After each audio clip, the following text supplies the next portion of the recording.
За звание самой красивой и талантливой Мадина Актамирова соревновалась с 5 девушками из СКФО от 18 до 49 лет. Девушке предстояло показать и рассказать о культуре и традициях народа и предложить свою бизнес-идею, продемонстрировать национальный наряд. Кстати, его Мадине шила ее наставница Хава Калоева. У нас было из 23 заявок, были поданы на участие в конкурсе. Прошли 6 девушек, среди которых я была. Соперницы были настолько талантливые девушки, там были, несмотря на то, что в колясках, они как-то проявляли себя тоже. «Краса Кавказа» – ежегодный конкурс, призванный улучшить качество жизни людей с ограниченными возможностями здоровья.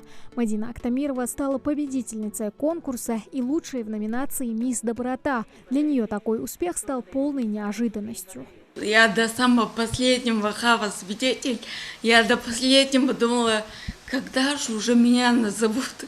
Я сидела и ждала, но потом сказали, что вот победитель является Ингушетия. И тогда я была безумно счастлива и рада, что Ингушетия выиграла.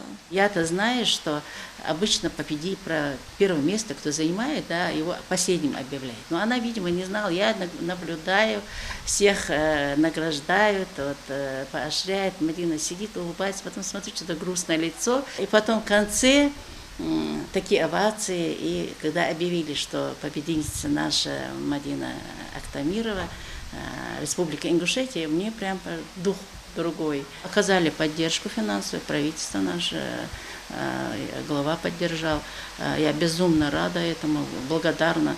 Огромное спасибо Махмуд Али Макшариповичу Калиматову и всем, кто принял участие в поддержке для нашей поездки. Мадина по образованию экономист, закончила музыкальную школу по классу фортепиано. Сейчас работает в Доме культуры Назрани билетером, а еще является добровольцем благотворительного фонда МЯЛ. Я хочу хотя бы какую-то помощь внести таким же людям, нуждающимся, как и я сама.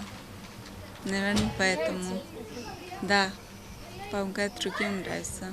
Победа обеспечила Мадине Актамировой выход в финал еще одного конкурса «Невская краса», который пройдет уже 13 сентября в Санкт-Петербурге. Сейчас девушка активно к нему готовится. Тамара Хашагульгова, Джамалил Султыгов, Новости 24.